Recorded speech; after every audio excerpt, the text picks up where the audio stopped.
जो तुम पूरा स्ट्रगल कर रहे हो ना 5 या 10 मिनट का, इस टाइम पे तुम्हारा माइंड तैयार होगा उस क्वेश्चन को सॉल्व करने के लिए। कई बार तुम लोगों को ऐसा लगा होगा कि यार मैथ्स में ना मेरी स्पीड नहीं है ना, एग्जाम में पेपर टाइम पे कंप्लीट नहीं हो पाता, एग्जाम में सारा टाइम निकल जाता है और क्वेश्चंस मेरे रह जाते हैं।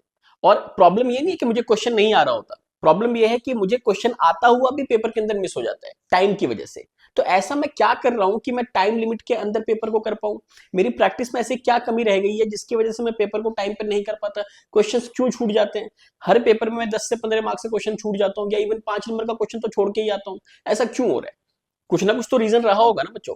तो आज के इस वीडियो में मेरा मेन मोटिव यही है कि मैं कुछ पॉइंट्स तुम लोगों के साथ डिस्कस करूं, शेयर करूं। व्हाइट बोर्ड पर भी चलते हैं थोड़ी देर में, जहां से कि तुम लोगों को ये क्लैरिटी होगी कि यार मैथ्स को एक्चुअल में कैसे किया जाए, है ना, क्या गलतियां हो रही है प्रैक्टिस करते टाइम, और अगर हम उन गलतियों को इंप्रूव कर लेंगे तो हो सकता है कि हम मैथ्स के पेपर को बहुत इजीली हम टाइम लिमिट के अंदर कंप्लीट कर पाएंगे, है ना बच्चों। तो चलते हैं अपने व्हाइट बोर्ड पे और डिस्कस करते हैं कि पहले प्रॉब्लम क्यों आती है और उसका सोल्यूशन क्या है। बच्चों ये जो तुम सब बोर्ड पे देख पा रहे होगे, ये मैंने 4 स्टेप्स बनाए हैं जो जनरली कोई भी एक स्टूडेंट गलत तरीके से करता है, जिसको कि मैथ्स में टाइम लिमिट की इशू आती है। सबसे पहली बात, तुम क्या करते हो ना कि तुमने क्वेश्चन को देखा, अब तुमने क्वेश्चन देखा, अब क्या सोचते हो कि यार चलो सोल्यूशन देख लेते हैं एक बार, फिर सोल्यूशन देख लेते हो। फिर तुम्हें क्या लगता है कि एक माइंड का ना एक परसेप्शन बन जाता है कि यार चलो ठीक है, अब तो सोल्यूशन देख लिया मुझे, ये तो ऐसे हो जाएगा, ये ऐसे हो जाएगा, इसके बाद ये वाला स्टेप आ जाएगा, तो मुझे सोल्यूशन आ गया, मतलब मुझे ये क्वेश्चन आ गया। जो तुमने क्वेश्चन देखा हो, तुम्हें लगता है कि वो क्वेश्चन तुम्हें आ गया। फिर फाइनली क्या करते हो, चलो यार अगले क्वेश्चन पे चलते हैं, और सेम फिर नेक्स्ट क्वेश्चन पे जाने के बाद यही सारा प्रोसेस वापस से रिपीट हो जाता है, और यही प्रोसेस चलता रहेगा चलता रहेगा। कुछ 2-4 क्वेश्चन तुमने खुद से कर लिया प्रैक्टिस, अदरवाइज यही पूरा ट्रेंड चलता है। तो बच्चों ये बिल्कुल गलत तरीका है, ये हमें बिल्कुल भी फॉलो नहीं करना अगर हमें अपने को मैथ्स में स्पीड बढ़ानी है तो।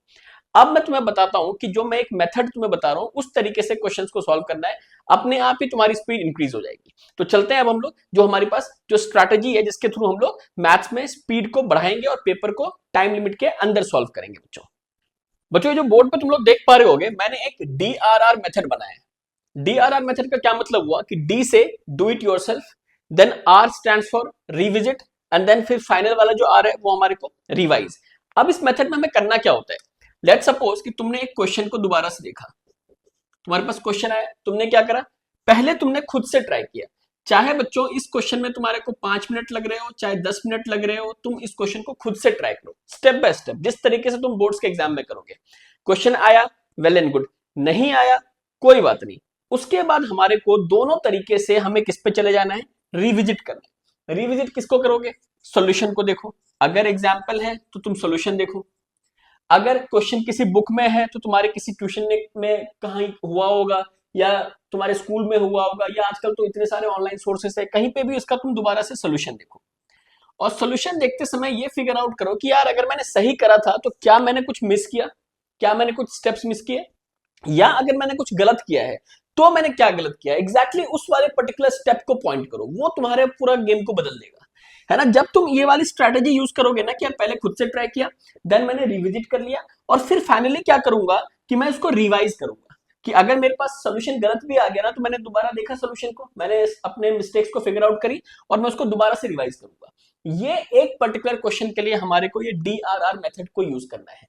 इसके बाद नेक्स्ट डे या 2 दिन के बाद, 3 दिन के बाद, जब भी तुम्हें उस टॉपिक को रिवाइज करना है, फिर से यही स्ट्रैटेजी यूज करो, उसी क्वेश्चन को दोबारा लो, उसी क्वेश्चन को खुद से करो, उसी क्वेश्चन का सोल्यूशन देखो, देन उसी क्वेश्चन को रिवाइज करो। अगर बच्चों तुमने इस तरीके से मैथ्स को करना शुरू कर दिया ना, किसी भी एक पर्टिकुलर क्वेश्चन को, चाहे कितना भी डिफिकल्ट क्वेश्चन हो तुम्हारे 10th के लेवल पे, 11th 12th 9th किसी भी क्लास के लिए, तुम उस क्वेश्चन को कभी भी अपने माइंड से नहीं निकाल पाओगे। क्यों क्यों मैं ऐसा बता रहा हूं, क्योंकि ये जो तुम पूरा स्ट्रगल कर रहे हो ना 5 या 10 मिनट का, इस टाइम पे तुम्हारा माइंड तैयार होगा उस क्वेश्चन को सॉल्व करने के लिए। जो तुमने पहले गलती क्या करी, तुमने क्या करा, फटाक से सोल्यूशन देख लिया, उससे क्या हो गया, उससे तो कुछ भी नहीं हुआ, तुम्हारा माइंड ट्रेन ही नहीं हो पाया। तो जो ये स्ट्रगल है ना, यही तुम्हारी टाइम लिमिट को आगे चल के एफिशिएंटली तुम्हारे को पेपर खत्म करवा देगा। इसीलिए बच्चों कभी भी पुराने तरीके से नहीं, बल्कि हमेशा DRR मेथड से करना है। चाहे तुम वीकली में 50 क्वेश्चन का ही टारगेट रखो, मैं कहता हूं कि दिन में तुम 5 क्वेश्चन के ही टारगेट रखो, बट इस वाले तरीके को फॉलो करो, पुराने तरीके पर नहीं जाना।